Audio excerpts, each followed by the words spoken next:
ka gimoro amora otimore piny Kenya, ibed ni go kura ne sirikal, ibed ni go kura oko mar sirikal, kaka wasebedo kwatimo 2013, since 2013 wan pok wabedo gi ker, to onge kaunti ma Kaluo mosetame pesa ne ma iluongo ni equitable share as part of revenue mar national government. Wayude obed ni wan oko mar sirikal kata e sirikal.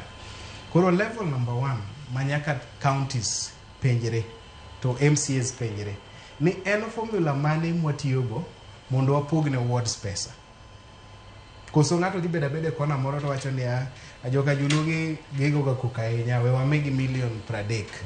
Jonyalenda gi gin jo town ok gigo koko kata ji ok de chanya gi development e kanyo wamegi million 10. Jo south nyakach kata south west nyakach watimnegi kama jo east kano wawede gin jo machal kama weche gi gin mana weche mag pie machando gi kata pi madaro ji gin wamigi mana budget mar disaster management kai to watieko record gi formula nyaka bedi mipogo go pes county na wards to formula no nyaka bedi chick mana kaka wan gi formula mar sharing revenue in national government. Ka formula no bedo tiende ni okang namba 1 ing'eyo ni ward nadhi yudo pesa marom kama kaluwore gi budget mwagoyo automatic. Koro level no wakalo. Koro wadhi e second level mar public participation gi planning development.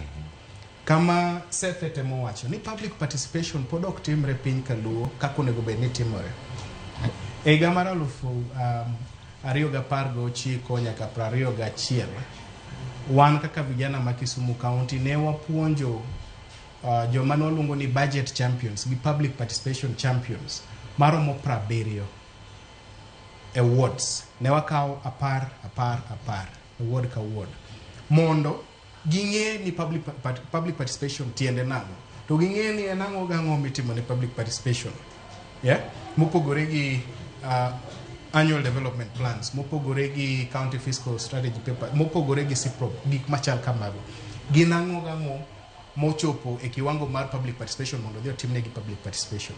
Koro gima jowa osetimo kuom igni mosebedo kodgi en ni sasa ma public participation timore to gilando ne jopiny. Nikech okang mokwongo mar public participation en lendo. Kendo chik wacho ni kete gazet ariyo kendo madongo mar piny Kenya. Mopogore gi gazet en ni kodi tiyo gi local channels machalo gi radio madalaka, inyalo tiyo gi Ramogi TV, inyalo tiyo gi media mora. To japiny bende nigi nafas mar lando ne wadgi.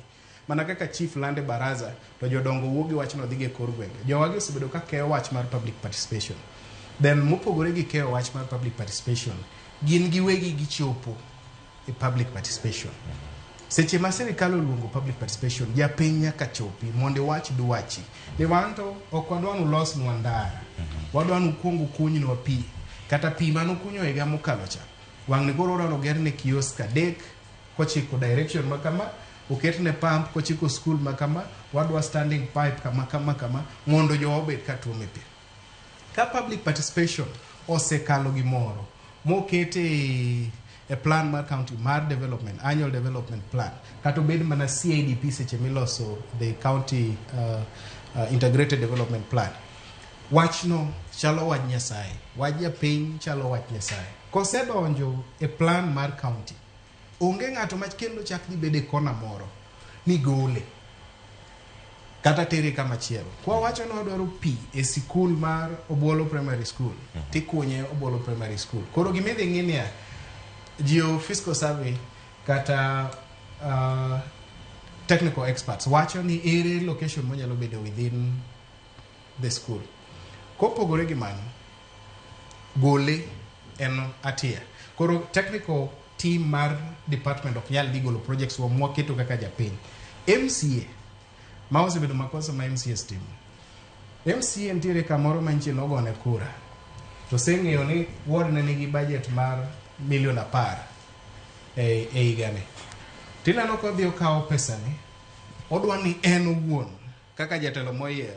Odhi oyiero ni siling million 10 adwa pogi adek, moro dhi endara, moro dhi kama, moro dhi kama, to tere kuonde ma en mohero. Makosa maduong' kabisa. Koro MCA uko yiene yiero kama development dhie. Technical expert e county mai walongo ni executive uko yiene yiero wuon ni development wadhi tero kama unless en gimi luongo ni county wide budget kata county wide projects but county wide projects bitimo negi public participation. Koro public participation kwa yudo kaka dhitimore maber kendo na suggest ndalo moko ni county assemblies olos gimi luongo ni public participation handbook magin giwegi giwuothogo to executive wuothogo to japiny bende ni kode mong'eyo ratiche e public participation mong'eyo ni kwa wacho gimoro mwakete e CIDP kata waketo ADP kata wadhi waketo views wa kama itime seche mwacho no timeno mana kama kosa tumere ni pesa tin titere the next budget mane kaka county do benefit kamano ero kamana inya Oguda e county miwuoke